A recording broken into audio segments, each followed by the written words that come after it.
Army chief general Asim Munir की सदारत में फॉर्मेशन कमांडर्स की कॉन्फ्रेंस। 9 मई के वाक़यात में मुलविस अनासिर को इंसानी हकूक़ की फर्जी खिलाफ वर्जियों के पीछे पनाह नहीं लेने दी जाएगी।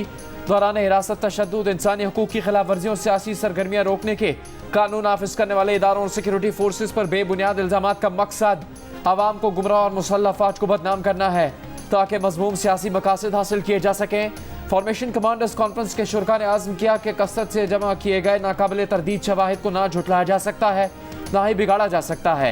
मुल्क दुश्मन अनासिर उनके हामी जाली और बेबुनियाद खबरों और प्रोपेगेंडा के जरिए माशरे में तफरका और इंतशार पैदा करने की कोशिश कर रहे हैं। कौम के भरपूर ताउन से तमाम नापाक अज़ाइम को नाकाम बनाया जाएगा। अब वक्त आ गया है कि रियासत और रियासती इदारों के खिलाफ सियासी बगावत के जरिए मुल्क में अफरा तफरी फैलाने की मनसूबा साजों के खिलाफ कानून का शिकंजा कस दिया जाए। शोहदा की यादगारों की बेहुरमती, जिना हाउस और फौजी तनसीबात पर हमला करने वालों को आर्मी एक्ट और ऑफिशियल सीक्रेट एक्ट के तहत जल्द इंसाफ के कटहरे में लाया जाएगा। फॉर्मेशन कमांडर्स कॉन्फ्रेंस के शुरका का दो टोक मौक़िफ़। फोरम का से रियासत और रियासती इदारों के खिलाफ नफरत पर बांध चढ़ाने और मुल्क में अफरा तफरी फैलाने वालों के खिलाफ घेरा तंग करने की ज़रूरत पर जोर। अज़्म दोहराया कि 9 मई के वाक़यात में मुलविस कुव्वतों के नापाक अज़ाइम को मुकम्मल तौर पर नाकाम बनाने की राह में किसी भी जानिब से रुकावटें खड़ी करने और इबहम पैदा करने की कोशिशों से आहनी हाथों से निपटा जाएगा। वक्त आ गया है कि 9 मई के मास्टरमाइंड्स और मनसूबा साजों के खिलाफ कानून का शिकंजा कस दिया जाए। फॉर्मेशन कमांडर्स कॉन्फ्रेंस का शोहदा की अजीम कुर्बानियों को शानदार खराज अकीदत पेश। Army chief general Asim Munir ने कहा, शोहदाए पाकिस्तान और उनके अहल खाना को रियासत पाकिस्तान और मुसल्लह अफवाज एहतराम की निगाह से देखती हैं और उनकी लाजवाल कुर्बानियों को हमेशा सराहती रहेंगी। पाकिस्तान के अवाम और मुसल्लह अफवाज का आपस में गहरा ताल्लुक है जो कौमी सलामती में मरकजी हैसियत रखता है। 25 मई की तकरीबात में अवाम की भरपूर शिरकत अफवाज पाकिस्तान और अवाम में गहरे ताल्लुक की वाज़ेह अक्कासी करती है। क्या 9 मई के वाक़यात के बाद हालात वो हैं जो आइन में इंतखाबात के इल्तवा के लिए दर्ज हैं? पंजाब इलेक्शन नजरसानी केस में चीफ जस्टिस पाकिस्तान का सवाल। कहा, 14 मई के फैसले पर अमल दरामद मुमकिन नहीं, मगर ये फैसला तारीख बन चुका। अदालती फैसला तारीख में रहेगा कि 90 रोज़ में इंतखाबात लाजमी हैं। देखना तो ये था कि क्या इंतखाबात के लिए 90 रोज़ बढ़ाए जा सकते हैं। हर चीज़ तशद्दुद और जोर ज़बरदस्ती से नहीं हो सकती। बैरिस्टर अली ज़फ़र की पंजाब इंतखाबात नजरसानी केस का फैसला जल्द करने की इस्तदा। चीफ जस्टिस ने कहा कि कोशिश करेंगे कि जल्द फैसला करें। इलेक्शन कमीशन के वकील के दलाइल नजरसानी का दायराकार बढ़ाने पर थे। केस लार्जर बेंच में जाता है तो इलेक्शन कमीशन के वकील दलाइल वहीं से शुरू कर सकते हैं। सुप्रीम कोर्ट का 14 मई को इंतखाबात के फैसले के खिलाफ इलेक्शन कमीशन की नजरसानी और रिव्यू एंड जजमेंट एक्ट के खिलाफ दरखास्तों को यकजा करने का हुक्म। 3 रुकनी बेंच मंगल से रोजाना समाअत करेगा। रिव्यू एक्ट पर नोटिस के बाद पंजाब इलेक्शन नजरसानी केस एक्ट के तहत बनने वाला बेंच सुनेगा। चीफ जस्टिस के रिमार्क्स। जस्टिस मुनीब अख्तर ने इस्तिफसार किया, रिव्यू एक्ट नाफिज हो चुका तो अदालत कैसे पंजाब इंतखाबात केस सुने। बैरिस्टर अली ज़फ़र ने कहा, सेनेट से 5 मिनट में ये रिव्यू एक्ट पास हुआ। आर्टिकल 184 में तरमीम अच्छी ज़रूर है मगर अदलिया की आज़ादी से मुतल्लिक़ कवानीन आइनी तरमीम से ही बनाए जा सकते हैं। चीफ जस्टिस ने कहा, रिव्यू एक्ट में उन्होंने सिर्फ एक गलती ये की है कि आर्टिकल 184 पर नजरसानी को अपील करार दे दिया। अटॉर्नी जनरल से पूछेंगे कि हुकूमत ने गलती क्यों की। अच्छी बात है कि हुकूमत और हुकूमती इदारों ने कानून के मुताबिक चलने का फैसला किया है। आज हुकूमत की सोच रियाजी की बुनियाद पर नहीं, कानून और हक़ाइक़ पर है। क्या दरवाज़ों पर हुकूमती एहतजाज का मतलब इंसाफ में रुकावट डालना था? हमारे काम में दखल देना तो हक़ में मदाखलत करना है। सुप्रीम कोर्ट में दौरान समाअत दिलचस्प सूरत हाल। रिव्यू केस में बैरिस्टर अली ज़फ़र किसी फरीक के वकील नहीं थे, ताहम चीफ जस्टिस ने बैरिस्टर अली ज़फ़र को रोस्टरम पर बुला लिया। बैरिस्टर अली ज़फ़र के दलाइल पर अटॉर्नी जनरल ने एतराज़ उठाया कि सुप्रीम कोर्ट रिव्यू एक्ट के खिलाफ दरख्वास्त गुजार ज़ाती हैसियत में है। अगर अली ज़फ़र को केस में फरीक बनना है तो दरख्वास्त डाल दें। अटॉर्नी जनरल के एतराज़ पर दरख्वास्त गुजारों ने बैरिस्टर अली ज़फ़र के दलाइल अपना लिए। मुल्क की बिगड़ती मुआशी सूरत हाल को संभालने साबिक सदर आसिफ जरदारी मैदान में आ गए। मईशत का पहिया तेज करने के लिए तजावीज़ ताजरों के सामने रख दी। लाहौर में FPCCI की तकरीब से खिताब में कहा, पाकिस्तान में अब भी आगे जाने की सलाहियत है। पंजाब के तमाम बड़े कारोबारी अफराद इकट्ठे हो जाएं तो वो कर्ज और सरमाकारी की ज़मानत देते हैं। कहा, गैर मुल्की सरमाकार यहाँ $1 लगाकर $5 ले जाता है तो ये काम हम खुद क्यों नहीं कर सकते। बोले, साबिक वज़ीर आज़म से भी कहा था कि एक दिन आपको भी जाना है और मुझे भी। हमारे साथ जो करना है कर लो, लेकिन आओ चार्टर ऑफ इकॉनमी पर बात करो। चीन की मौजूदा तरक्की के पीछे 50 साल का मुआशी मंसूबा है। हमें भी कई दहाइयों के लिए मुआशी मंसूबे बनाने होंगे।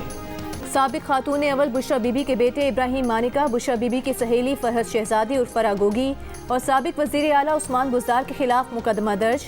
पंजाब में मुबैना रिश्वत केवस तकर्रियों और तैनातियों का इल्जाम, गिरफ्तारियां मुतवक्के। एंटी करप्शन पंजाब ने टीम्स तश्कील दे दी। थाना एंटी करप्शन हेडक्वार्टर्स में दर्ज मुकदमे में अहम सियासी शख्सियात के साथ ब्यूरोक्रेट भी शामिल। हुकाम का दावा है कि मुल्जिमान ने भारी रिश्वत लेकर सूबे भर में अफसरान को मनपसंद पोस्टें दी। NCA 190 million pound scandal case में चेयरमैन PTI और उनकी बीवी बुशरा बीबी ने नैब से शामिल तफ्तीश होने की तारीख तब्दील करने की दरख्वास्त कर दी। चेयरमैन PTI और बुशरा बीबी की जानिब से नैब रावलपिंडी को खत में कहा गया कि नैब 7 जून की बजाय 8 जून को शामिल तफ्तीश कर ले। बुशरा बीबी का कहना है कि उनके शौहर कल इस्लामाबाद आएंगे, पर्दे के बाद शौहर के साथ नैब आना चाहती हैं। कोयटा में सीनियर वकील अब्दुल रज़ाक शर के कत्ल का मुकदमा तहरीक इंसाफ के चेयरमैन के खिलाफ दर्ज। FIR में मकतूल के बेटे ने इल्जाम लगाया कि चेयरमैन PTI की ईमा पर उनके वालिद को कत्ल किया गया। एक रोज पहले वालिद ने बताया भी था कि उन्हें संगीन धमकियां दी जा रही हैं। बलूचिस्तान हाई कोर्ट में चेयरमैन PTI के खिलाफ गद्दारी केस बेंच की अदम दस्तयाबी के बायस कार्रवाई के बगैर मौखिर। मकतूल अब्दुल रज़ाक शर चेयरमैन PTI के खिलाफ संगीन गद्दारी के केस में दरख्वास्त गुजार थे। चेयरमैन PTI के खिलाफ इस्लामाबाद में एक और मुकदमा दर्ज। FIR में फ्रॉड, नौसरबाजी और हेरा फेरी की दफात शामिल। नसीमुल हक नामी शहरी की मुद्दत में 6 जून को थाना कोसार में दर्ज होने वाले फ्रॉड के मुकदमे में बुशरा बेबी, जुल्फी बुखारी, शहजाद अकबर, फराग होगी और दीगर को भी मुलजिम नामजद किया गया। दरख्वास्त गुजार का मौक़िफ़ है कि चेयरमैन PTI और दीगर मुलजिमान ने घड़ी की खरीद फरोख्त में इसकी दुकान की जाली रसीदें इस्तेमाल की। तहरीक इंसाफ के साबिक सूबाई वजीर मुराद रास ने जहांगीर तरीन से मुलाकात करके तरीन ग्रुप में शमूलियत का ऐलान कर दिया। जहांगीर तरीन कल अपनी नई पार्टी का ऐलान करेंगे। पार्टी के मुजवज़ा नाम भी सामने आ गए। पाकिस्तान डेमोक्रेटिक पार्टी और पाकिस्तान मुस्लिम लीग जना के नाम ज़ेर गौर। हतमी मुशावरत कल होगी। जहांगीर तरीन का नाअहली के बायस पार्टी का पैटर्न इन चीफ बनने का इम्कान।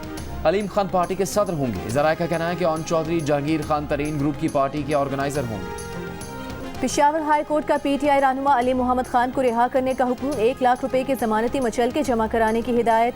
मुल्तान में गिरफ्तार PTI रहनुमा आमिर डोगर का 14 रोजा जुडिशल रिमांड जेल भेज दिया गया। रोज अडियाला जेल से रिहा होने वाले तहरीक इंसाफ के वाइस चेयरमैन शाह महमूद कुरैशी की जमानत पाक आमद। पेशावर हाई कोर्ट का PTI रहनुमा अली मोहम्मद खान को रिहा करने का हुक्म। 1 लाख रुपए के मसले के जमा करवाने की हिदायत। मुल्तान में गिरफ्तार PTI रहनुमा आमिर डोगर का 14 रोज का जुडिशल रिमांड जेल भेज दिया गया। अपील पर फैसला महफूज कर लिया।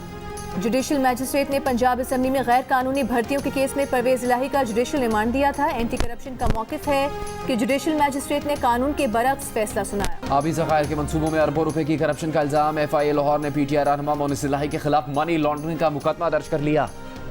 मोनिस इलाही का कहना है कि फिर इन्हें असासों पर FIA ने पर्चा किया जो हाई कोर्ट से खारिज हो चुका है। इनके सारे असासे डिक्लेयर्ड और टैक्स शुदा है। 5.25 करोड़ की मनी लॉन्ड्रिंग के इल्जाम के पहले भी वजाहत की थी कि ये रकम डिक्लेयर्ड है। रकम की मनी ट्रेल टैक्स रिटर्न में मौजूद है। वज़ीर इत्तलात मरियम औरंगज़ेब ने कहा है कि 9 मई ब्लैक डे है। उन्होंने स्कूल और अस्पताल जलाए, रेडियो पाकिस्तान को जलाया। जमान पार्क में एक शख्स ने खवातीन और बच्चों को ढाल के तौर पर इस्तेमाल किया।